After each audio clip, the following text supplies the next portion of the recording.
Maintenant, nous allons poursuivre avec Madame la députée de Châteauguay. Bonne aventure. Bonne aventure, excusez-moi.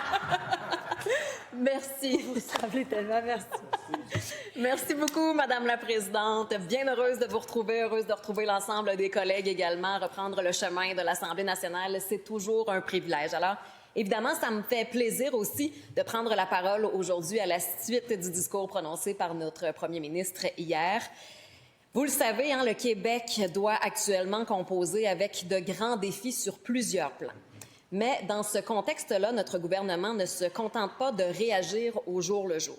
On propose plutôt une vision claire, cohérente et articulée autour de 4 grands piliers que je vous répète: économie, efficacité, sécurité et identité. Et ces piliers-là sont non seulement au cœur de notre action, mais ils sont aussi le reflet d'une profonde conviction, c'est-à-dire que le Québec doit avancer avec ambition, pas juste à l'échelle des grands centres, mais aussi et surtout en misant sur la force de ces régions. Nos régions sont essentielles, elles sont la source de nos ressources naturelles, le moteur de nos projets énergétiques et le lieu où s'incarne concrètement la vitalité du Québec. Et comme l'a déjà dit le premier ministre, le Québec doit être fier de ce qu'il est et ambitieux de ce qu'il peut devenir. Et cette ambition-là, on la traduit par des actions claires, des projets concrets et des partenariats solides. Et je vais vous donner quelques exemples. D'abord, pour la question de l'identité, depuis peu, j'ai l'honneur d'agir comme adjointe au ministre des Relations internationales et de la francophonie, volet francophonie. Alors, c'est un sujet qui est très important pour moi. Notre langue française fait partie de notre culture, de notre histoire, de notre patrimoine, et c'est ce qui nous définit. Le premier ministre l'a dit, protéger la culture, c'est un devoir pour le gouvernement. Et dans ce contexte-là, mon mandat en francophonie prend tout son sens parce que la francophonie, c'est pas seulement la langue, c'est aussi la culture qui circule en français dans toutes les communautés francophones. C'est aussi un levier de développement puisqu'elle nous distingue en Amérique du Nord et nous relie à des millions de francophones au Canada et dans le monde. Et notre gouvernement a d'ailleurs lancé le plan d'action gouvernemental en francophonie canadienne 2025-2028 intitulé « Pour une francophonie forte, unie et engagée ». Et ce plan-là, c'est une feuille de route qui mobilise une dizaine de ministères, une vingtaine d'organismes de la société civile.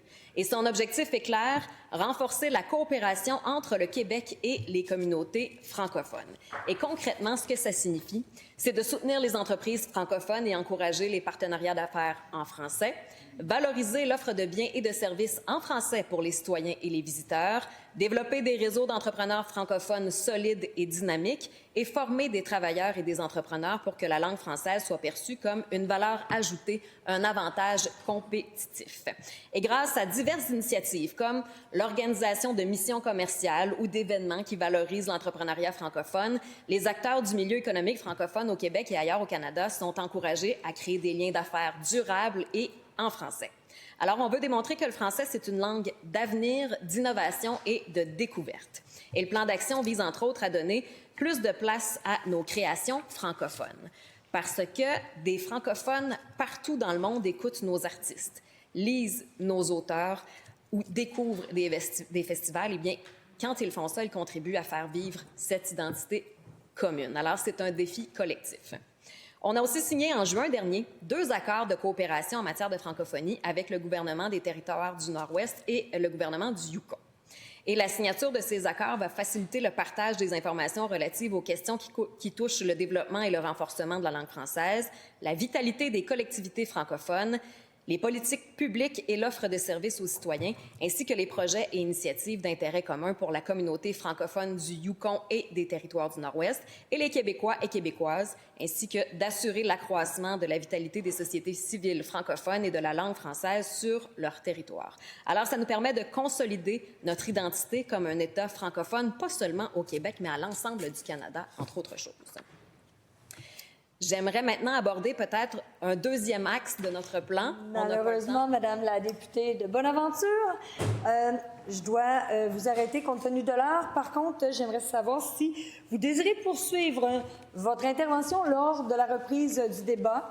Donc, j'en conviens que oui. Oui. Nous allons inscrire votre nom.